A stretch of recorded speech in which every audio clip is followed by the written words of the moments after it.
recording now.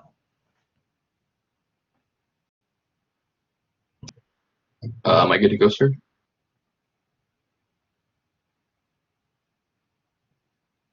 So what is culture? Ideally, you'll be prepared to turn on your microphones, but if you prefer the chat function, the sort of the typed chat, that's good too. What is culture? Can you hear me okay? Matthew, go ahead.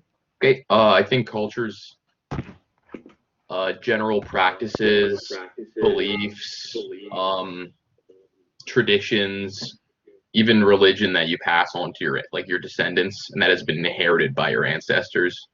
You know, it could involve like the land around you and like your aunts, like things like that. It's broad, but it could be a lot of different things depending where you are.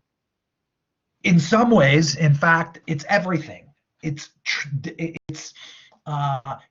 difficult to articulate what we might have in mind if we wanted to discuss the sort of the complementary question, well, then what isn't culture? Is anything available to us to discuss that couldn't also be seen as culture?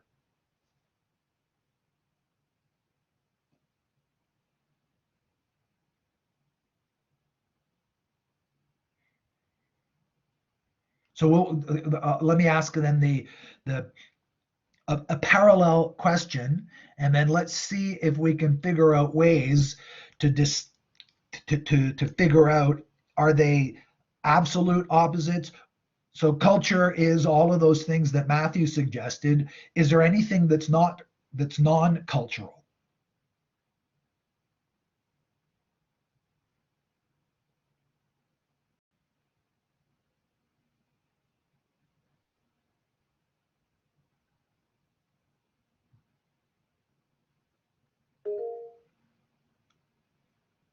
Matthew, yeah, go ahead. I'd say like some things some cultures take as important, like maybe like the stars or certain environmental things. They're not inherently cultural, but they have cultural value because they associate it with whatever reason that gives it value. Right, and so those were sorts of examples that I expected some students might initially think would be non-cultural, but you pointed out that whereas for in terms of the modern world understood as scientifically organized and informed by scientific knowledge. And I'm not an astronomer, so I don't have any advanced knowledge about these things. But stars are, gas burning, or like the sun is a star, and there's all this technical information that's available about it. And in some ways, that might seem like it's outside of culture. But as Matthew points out, people who believe in astrology think that how the stars operate has an impact on our lives, and whether or not they're correct in that belief, in having that belief, that the stars themselves have a cultural dimension. Is that sort of where you were going, Matthew?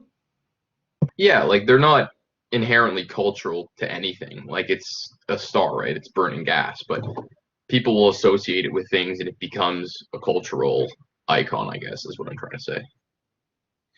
So, right, I want to push back a little bit against that in the following sense, that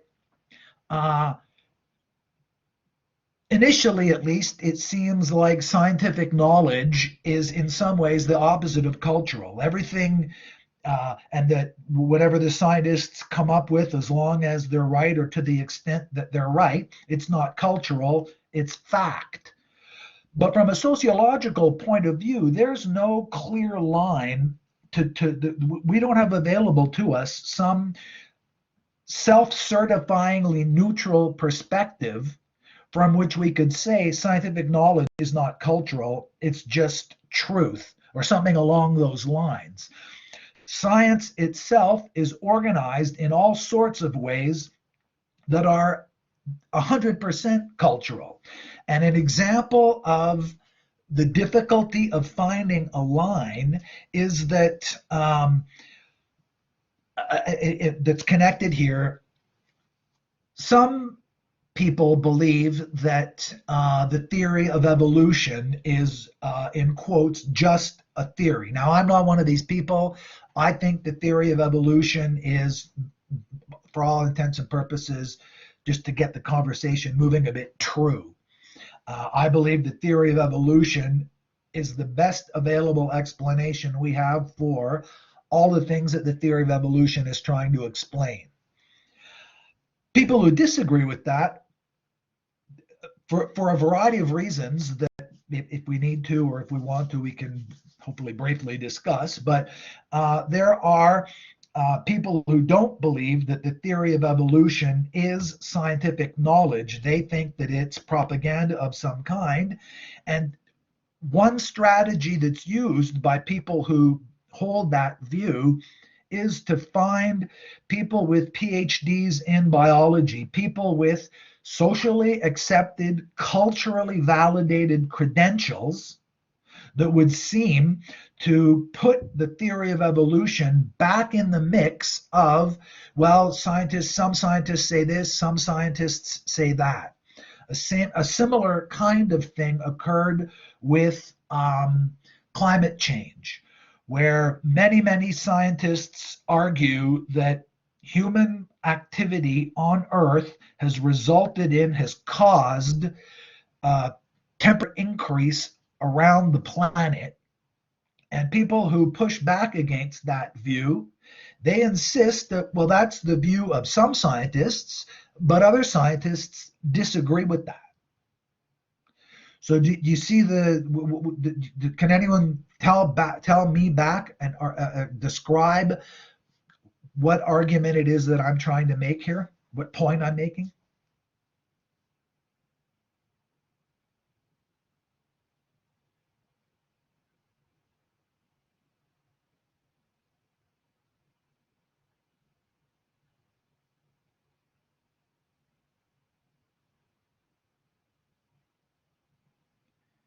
Is science cultural is really what I'm asking.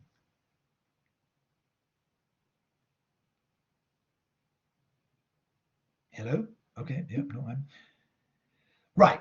And so that's really all I need, is that in a way, science is cultural. Now, what I'm sort of working my way around is the section. I wasn't thinking of that, but yes, in a certain way, that's right. That even among, I just want to make sure I'm getting it right. So, by and large, I think most sociologists, almost all sociologists, would agree that science has a cultural component. Conversely, though, I would suspect that there are many scientists who hold that science, insofar as it's science, is not cultural, that any aspect of culture that operates within science is a kind of non-scientific relic that science is in the process of trying to purge itself of. But that's a marginally separate issue. What I'm trying to build towards is a discussion of what the chapter describes as the Sapir-Whorf hypothesis, according to which all human thought is irretrievably mixed with language, and that because language is a social institution, it follows from that necessarily, this is the argument, it necessarily follows from that all human thought is necessarily social, at least in as much as thought is internally somehow connected to language.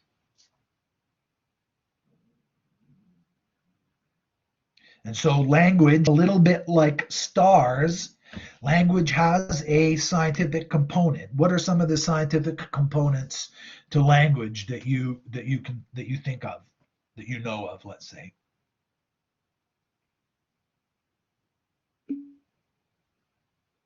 Okay, Patrick, how is that? What is it you have in mind by dialects as a scientific component of language study?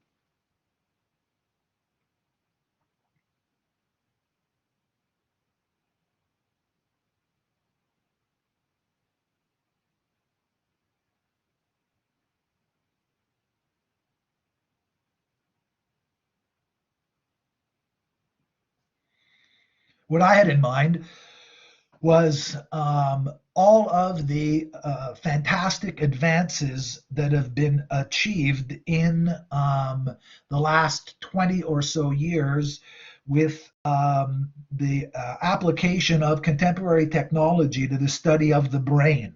And so we have, in the last 10 years, 20 years, 25 years or so, um, uh, I mean, in contemporary society, not me. Maybe some of you have. I'm not sure, but I haven't.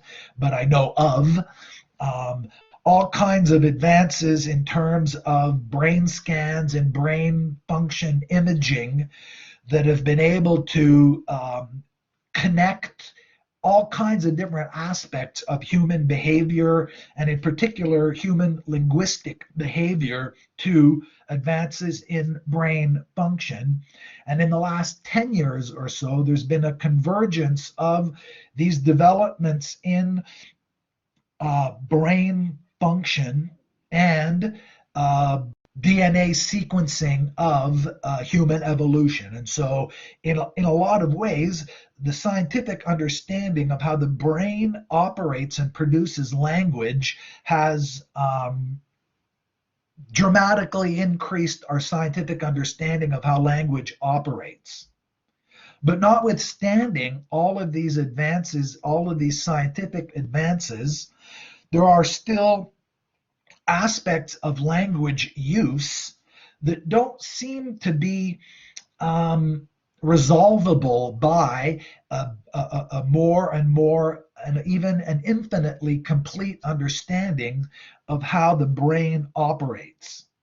And that's partly because, in my view, that's completely because, but at the very least, brain scientists themselves recognize that one of the difficulties of pursuing a complete a full understanding of the brain, the way we might have a full understanding of the kidney, at least in terms of language use for the brain, is that some aspects of language seem to depend on interpersonal communication.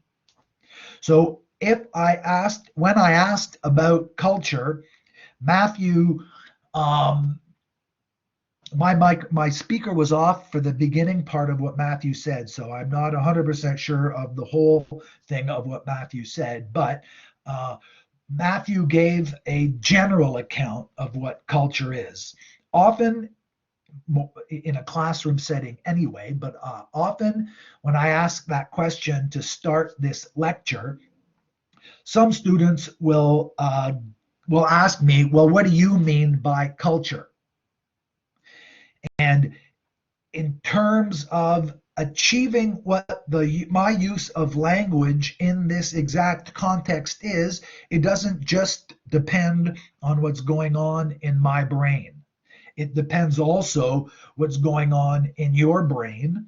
And I would say it depends also in this case on what's going on with our internet and so on, but that might blur the lines unhelpfully. In some ways, it's not language when it's still just in my brain. It's not language when it's still just on its way from my brain to my mouth. It's not really fully language yet when it leaves my mouth, when it reaches your ear, or even when it goes from your ear to your brain. It only becomes language when that cycle that circle has been completed, when what I was trying to say has been understood and received by you. And in many ways, you're not sure that your brain, that you've understood what it is I was trying to say until you check back with me. So that the use of language seems, at least in some instances, to require a cycle between two people. And it's in that sense, at least, that sociologists argue that even language, insofar as language is essential for human thinking, requires uh, an exchange between people. And it's even more complicated than that. For the fall, and I want to describe this other level of complication. All of the thoughts that I've been trying to explain and describe to you, all of them I've been using English, a particular language that has its own history. It turns out that I'm bilingual, so I could have done this in French as well. And English and French have a widely shared history, but they have some divergences. So, some of you, maybe even many of you, are also bilingual. Are any of you bilingual or trilingual? Does anyone here speak more than one language? Some of you, in fact, for some of you, English isn't your first language. English is your second language. And it turns out that bilingual people are an excellent research base for brain scientists to study how the brain responds to language and what's going on in the brain when language use is being generated in response to external stimuli. I've only recently begun to read about this, so I'm not in a great position to be able to pursue that line of thought too far. But what I wanted to do was to get the ball rolling about some of the inputs and some of the limitations that were, at least in the current state of human knowledge, in with respect to the question of how broadly does culture go. Now I'm going to drop the video feed of my face. I'm going to keep the sound on, but I'm going to turn the slides on because I want to get to a certain slide to cover I have some specific material that I want to get to start with. And that is, where are we here? Here we go. Actually, let me see what okay. So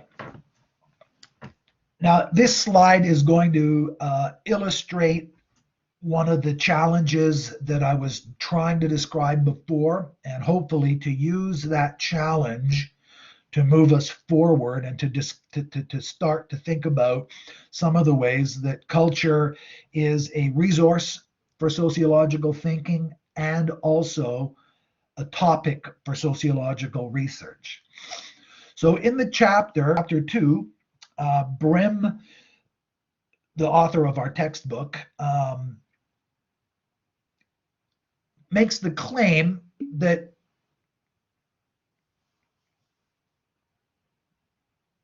so Patrick, maybe you can explain a little bit. What are the two things that you think make the states divided?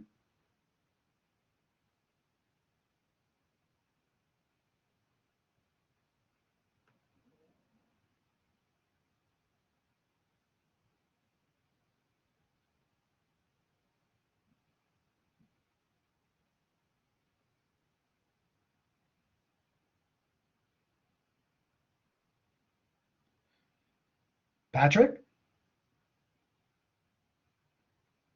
can you explain your question? I'm not quite sure what it is you're asking.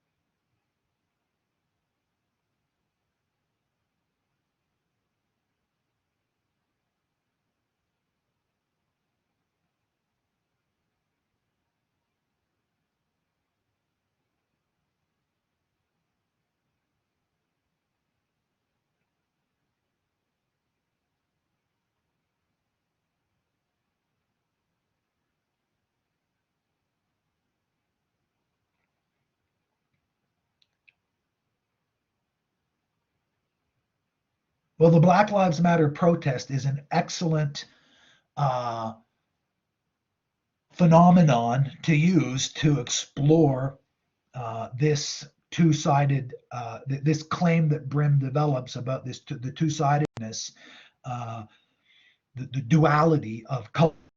But you only typed in, I think, half of your point.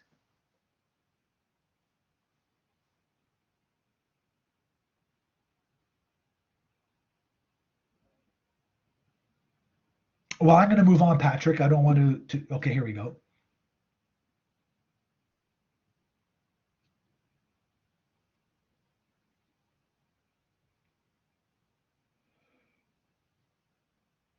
Well, I think that that's true. I'm not clear, though, on which part of what I was saying you want to connect the way that Black Lives Matter protests operate.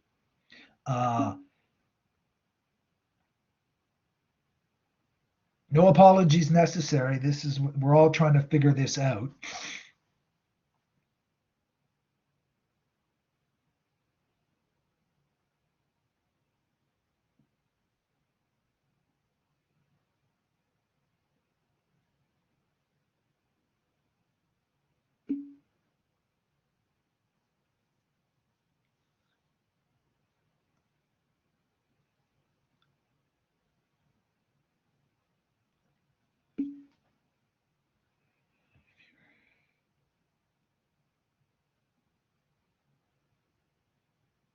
Okay, so let me just read through that. So now, Matthew points out that how is it? Social stigma around things such as drug use. Uh,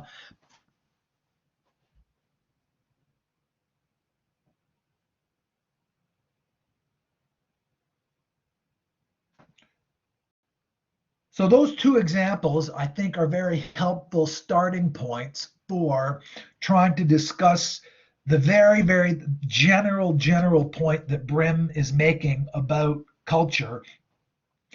On the one side, as we experience it, on the other side, as we might come to understand it a little better from a sociologically theoretical point of view. So the first thing to consider is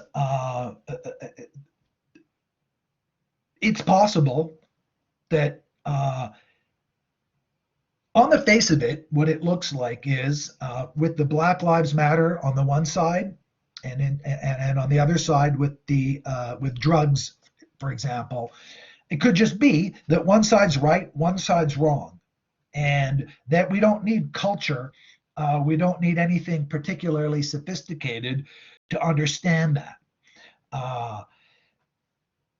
The problem is, so we'll take the Black Lives Matter example first, and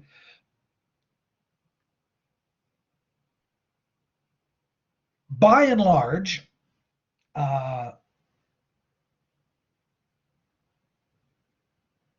at the sort of in terms of the public responses. So,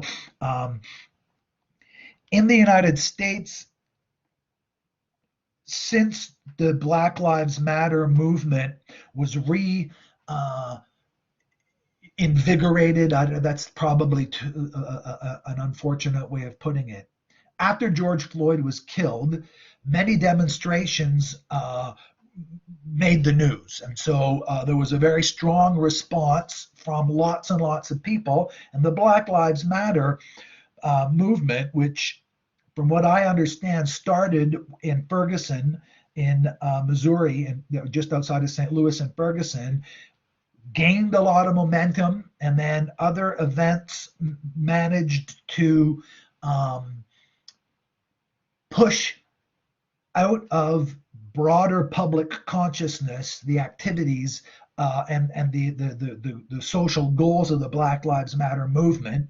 But then George Floyd was killed last summer, and the activists who are keeping the Black Lives Matter movement going were able to rally effort and energy. They were able to bring more and more people into the movement and to commit to the movement. And so over the course of the summer, the Black Lives Matter gained more and more attention. And the people who were pushing back publicly, the people who got to be on CNN, who opposed to some degree at least Black Lives Matter, rarely said that they're just wrong.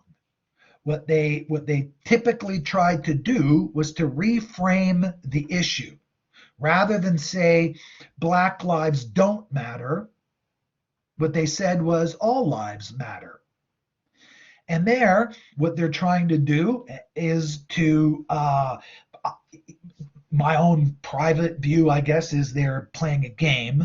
But I think from a sociological point of view, it illustrates how language is always going to, or at least language often comes in as a strategy, as a tool to try to change the direction of what is going on.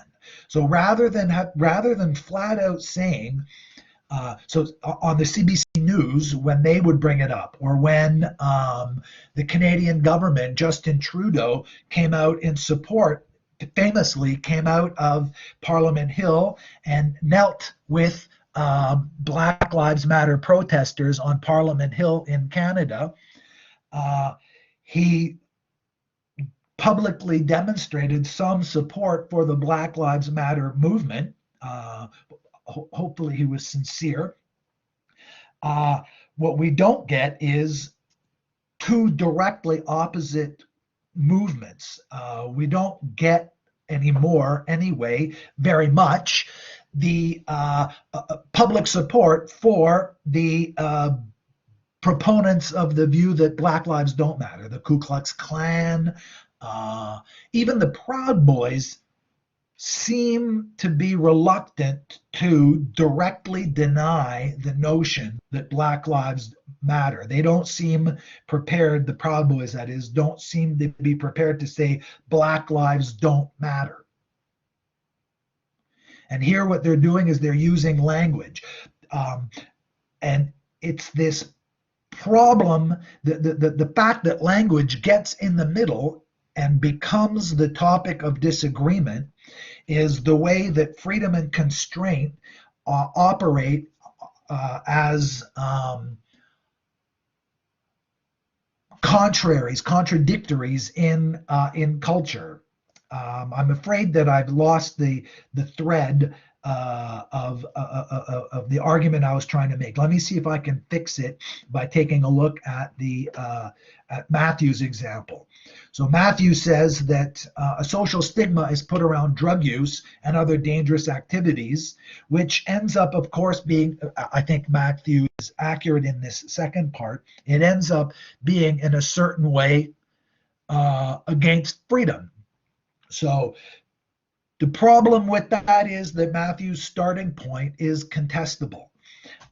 What counts as a drug is defined not by its dangerousness, although it's the attempt there is to define drug use as dangerous. It's no longer the case in Ontario or in Canada even, but I'm old enough to remember when marijuana was illegal. And for many years, and not just hippies, not just marijuana smokers themselves were saying this, but as far back as I'm pretty sure it was 1968, there was a parliamentary commission.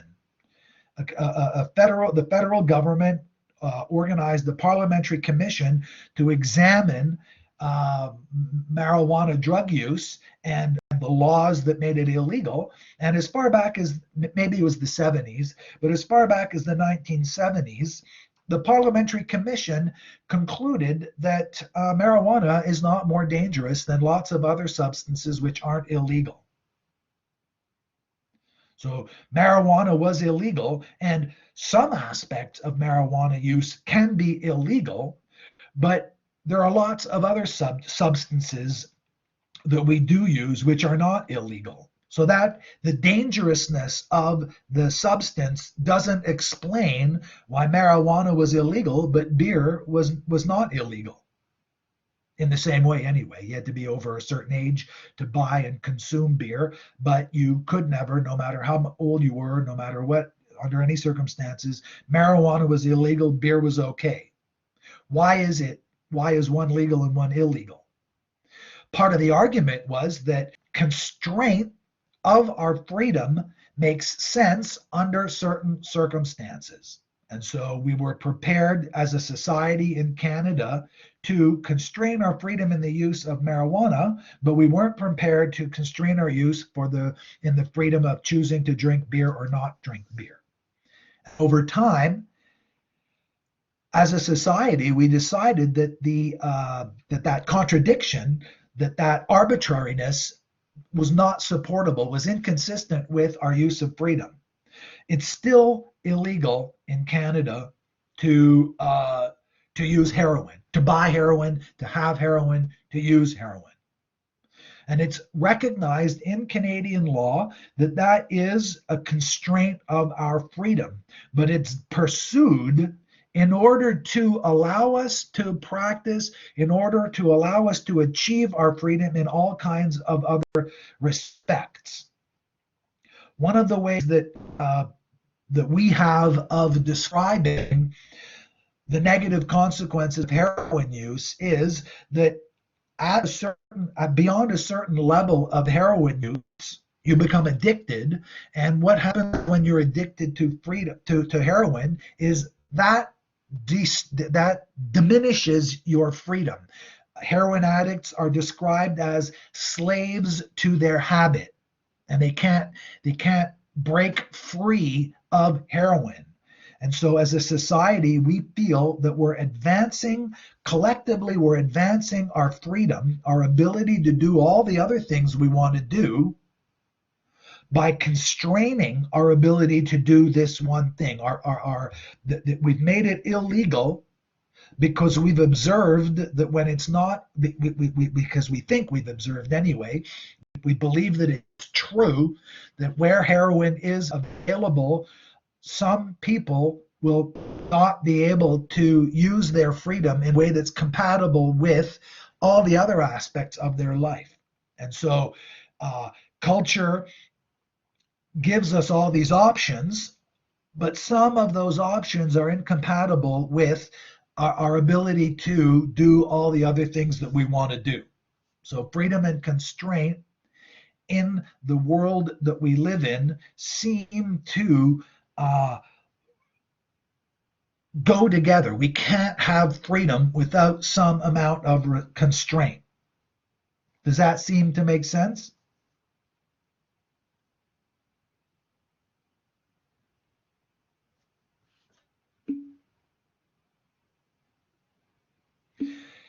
And what makes it worse is that when we look back on how human societies have tried to reconcile the maximum amount of freedom with the minimum amount of constraint, when we look back historically at some of those societies, we wonder how they ever could have been so mistaken about what it was that they were prepared to constrain, what those societies were prepared to constrain, and on what grounds they thought that that constraint was expanding freedom.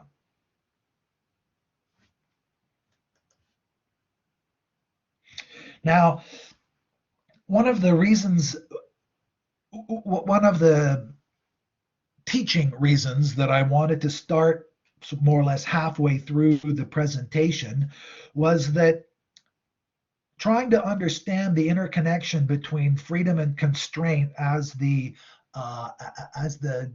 major dynamic of the role of culture in human societies is that it provides us with a way of beginning to understand the difference between symbolic interactionism as a sociological theory on the one hand, and the other two theoretical perspectives that have been introduced and that will continue to be the dominant approach that are going to be taken in the course, namely functionalism and conflict theory.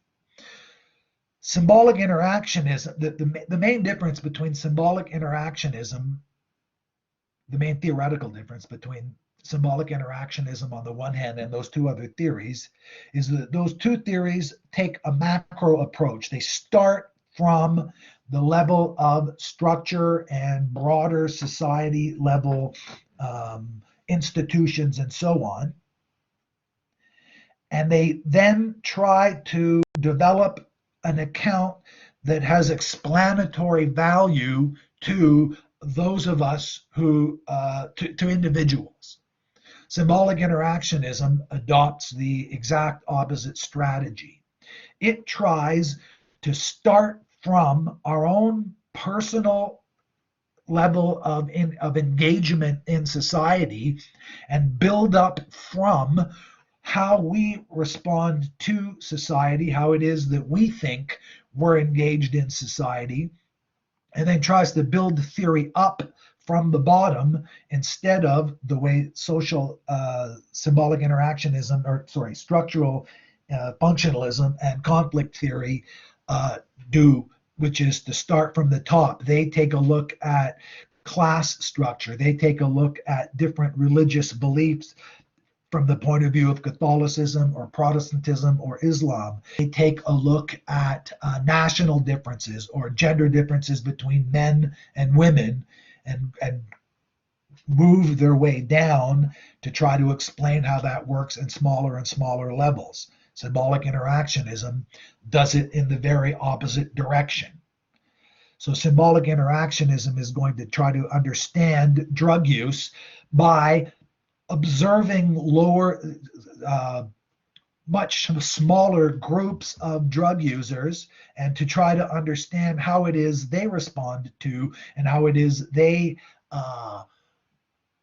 experience drug use. And there was a fairly famous early study along these lines where a sociology professor who was also a jazz musician observed among his jazz friends how interviewed his jazz friends and asked them what it was like when they began to smoke marijuana. And he observed how marijuana use in a certain way was taught to novice marijuana users, and how the stage that you could see novice marijuana users becoming sort of apprentice marijuana users and then experienced marijuana users, and how the understanding of what marijuana was doing and the value of marijuana to their lives developed in a way that couldn't possibly make sense and that no sociologists or anthropologists had studied yet. And so the advantage of this symbolic interactionism starting from the bottom is that it is in a much better position to appreciate, to understand, to recognize a feature of culture that that is central to the way culture actually operates, and that is that people don't just passively accept culture. The part of the purpose, part of the value of that example is that we have a much better understanding of how you become a jazz musician. And that is that you, let's say you become a jazz pianist, you start out as a non-piano player, and then you learn slowly and you build up, and at a certain point you learn all the things, and then you're able to play jazz music. And in order to do that, you don't just passively absorb the knowledge. You have to actively acquire that knowledge. I have a small amount of experience here, not with jazz music, but with classical music. I took piano lessons for 3 or 4 years it felt like forever when I was a kid, but I never really fully accepted it. My mom thought that it was important for me to learn how to play the piano, and basically she forced me to take piano lessons, and I took piano lessons for a few years, but I was never really into it. And as soon as I could, I managed to talk my mom into letting me not take piano lessons anymore. I didn't actively engage. I practiced when she forced me to. Conversely, my two youngest brothers, they picked up they took violin lessons instead of piano lessons. I don't remember, or I don't know why that is, but maybe me playing piano was such a bummer to them, and me resisting it was such a drag that they couldn't imagine trying to do piano. But they did play violin, and then they went on, and they're still playing music today. They're 50 years old now, but they still play music. When they were younger, they were in bands, they wrote songs and so on. In order for that music to really work with them, they had to actively participate in the acquisition of that musical knowledge and that musical skill. Culture only works that way. Education operates that way also. In some ways, the way ECE and early childhood education and kindergarten works in a certain kind of way, children are tricked into learning. Playing and games are used as a strategy to get children to engage in activities that, unbeknownst to them, have teaching consequences. But initially, they play a game. You're taught a song. You're taught a song to learn your letters: A, B, C, D, E, F, G, H, I, etc., etc. And initially, the children who learn their letters that way, they don't even know that they're learning letters. What they think they're doing is, and in fact, what they're doing is they're learning a song, and learning a song is more fun for many people anyway than is just practicing writing letters. But when you learn the song, you're actively engaged, and the consequence of that active engagement is that you learn the letters. Symbolic interactionism has the advantage over conflict theory and structural functionalism, that it examines that activity in its activeness and in its passiveness. And so, in that way, as we're growing up and as we absorb the culture and as we engage in that culture, we become producers, and we see how we become producers of culture. The internet provides an excellent example of that. I saw yesterday on the news that Twitter is going to start. Now, I'm not on Twitter, and I've seen a couple of tweets here and there, but I'm not at all familiar with how Twitter works. I have not actively accepted Twitter as part of my culture, but I see it on the news. And the news story I'm referring to is that Twitter is going to start a crowd-sourced fact-checking function in using Twitter. Has anyone heard about this? Can you see how that Twitter, that activity, that decision by Twitter to do this is an example of how culture operates productively?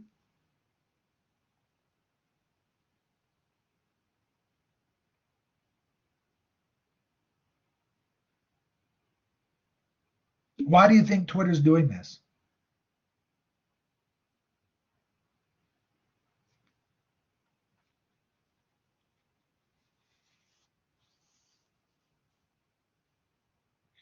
I'll get back to Patrick's question in a second. I just want to finish off this Twitter thing. So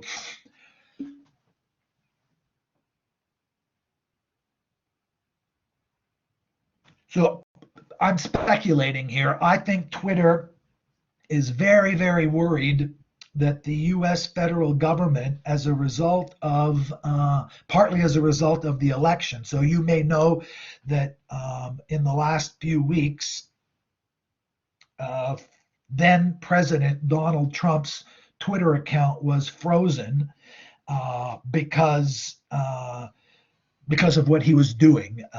I'm going to so Donald Trump had a lot of Twitter followers what he put in his Twitter account had arguably at least some negative consequences, and many people in positions of power in the United States were worried that Trump abused Twitter, and that the impact of Twitter on our society is a problem. Among other things, Twitter is a giant multinational corporation with enormous amounts of money and power, and they like it. And they want to keep that power. So, what they wanted to do was they want to make sure that the US government does not regulate them any more than they're doing. In order to achieve that, exactly, more or less, that's what it is.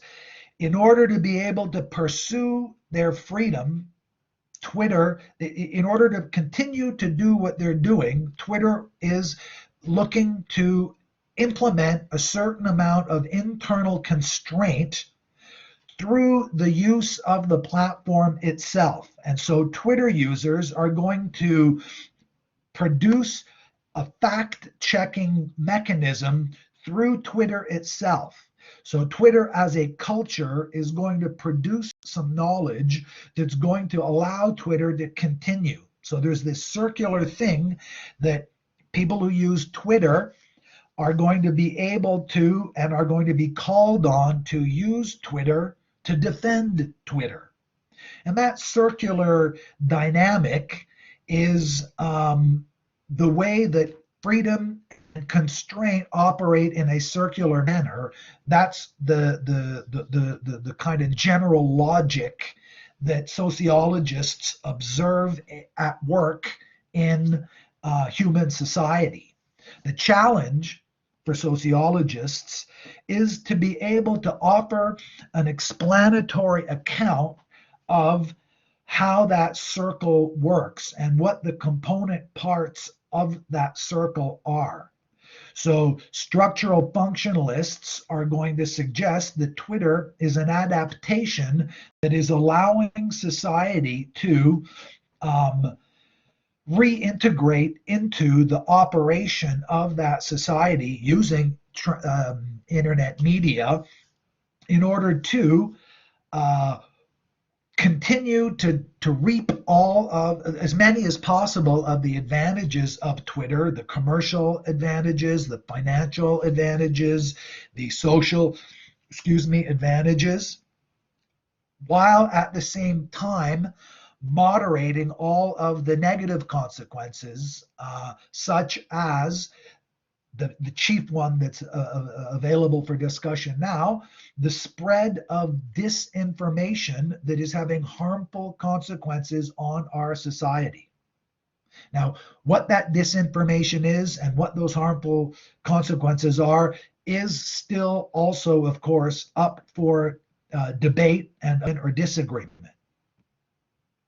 Conflict theorists, on the other side, would point out, as I did, that Twitter is a for-profit corporation and it is pursuing this in order to increase the return on investment for the shareholders of the corporation that owns Twitter, whatever corporation that might be. I don't know who owns Twitter. And so when Patrick says or types all social media are bad, media is a plural word, so it should be all social media are bad. He's overstating the case, I think. Social media is only as bad as its uses. Social media has had all kinds of potentially good use, and in a certain kind of way, the go-to example of one of the ways that social media first manifested itself in a large scale was in Tunisia and then later in Egypt in the Arab Spring. Activists in Tunisia and then activists in Egypt were able to organize themselves against repressive regimes to in the short term. Unfortunately, in the longer term, it seems not to have been all that successful. But social media was a tool that less powerful people were able to use to circumvent some of the ways that the existing social institutions were being used to constrain their freedom. And so social media early on, anyway, early on in its deployment, was a counter power technology that had been made available to groups who were not powerful to push back against groups that are powerful. And so later we'll see, in later chapters, we'll see how that develops. Now, okay, so I don't want to step forward. The next thing that we're going to have to discuss is multiculturalism, but we've run out of time, I'm afraid, to start. So I don't want to just, I don't want to open a can of worms where I think it's possible to go astray too quickly. So next week, I'm going to start from multiculturalism in order to discuss some of the ways, but it allows me to go back to points Patrick made about forcing people to think in a certain way. Part of the problem is with this forcing, the notion of constraints as forcing is what constraint looks like from the freedom point of view.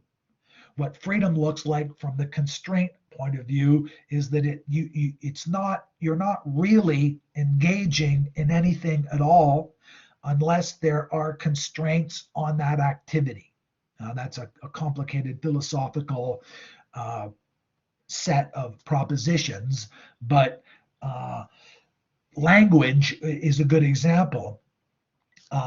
Can you actually think of something without forcing it into the constraints of a language? I'll just leave you with that complicated thought. Can you think without thinking in terms of a language? And then, yeah. Well, it's your fault, Patrick. You brought it up. Or it's to your credit, Patrick. You brought it up. You can either take it as a credit or as a blame. That'll be up to you and to everyone else. Okay, sorry again for being late. I'm not in a good position to make that claim, but hopefully I'll be able to demonstrate to you for the rest of the semester that I'm generally a punctual person. And so I will see you all. I'll be there before noon next week. And I know some of you will be there before noon, and the rest of you will join in. Thank you for your attention, and I will talk to you all next week. Okay, I'm turning the recording off now.